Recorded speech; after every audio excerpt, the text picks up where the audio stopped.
My name's Alfaseeh Maricar. I drive Mercedes-Benz E200 W124. My car is a 1987.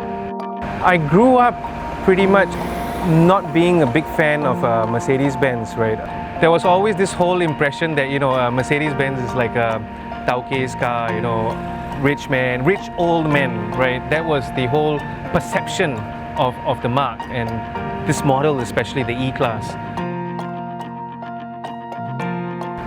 It wasn't until I went to Thailand, right? So I was posted for work in Thailand. I was looking at the W123 and I was like, this is just amazing.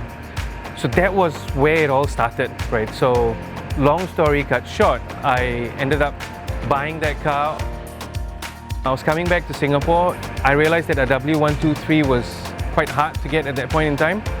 So I started looking for W124s and I started reading up a lot. I started understanding Mercedes engineering, and I was like, wow, there's so much that went into these cars, right? And that's how it all started. And that was it. And the next thing I knew was this was my second classic Mercedes-Benz that I said, okay, let's get it done.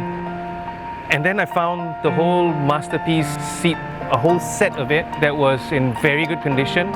And then that journey just started, right? And from there, I wanted to make sure that the sunroof was working really well, upgraded my brake to have 4-port brake sets in front, redid the engine, rebuilt the whole engine, and got all the interior works done up.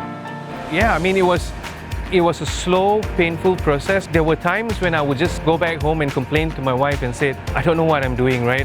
This is like taking too much time. And she would complain as well. She'd say, you're not home on the weekends, you're like always at the workshop and stuff like that.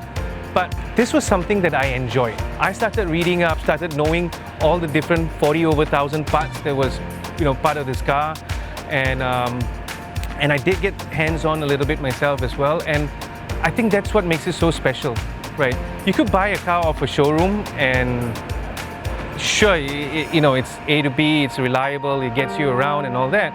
But it's very different when you pick up a car and you try to make it your own. And I must say, a car that's now 33 years old, it works like a gem, it runs like a gem. Sure, you got to do the regular maintenance and servicing, but the amount of engineering that went into this car, and it has soul to the car. It's almost like, I can talk to her and she'll tell me how she feels, if she's not feeling well, or she's feeling great. The amazing connection you have with the machine, and you're moving on the road, it's just brilliant. It's an indescribable feeling.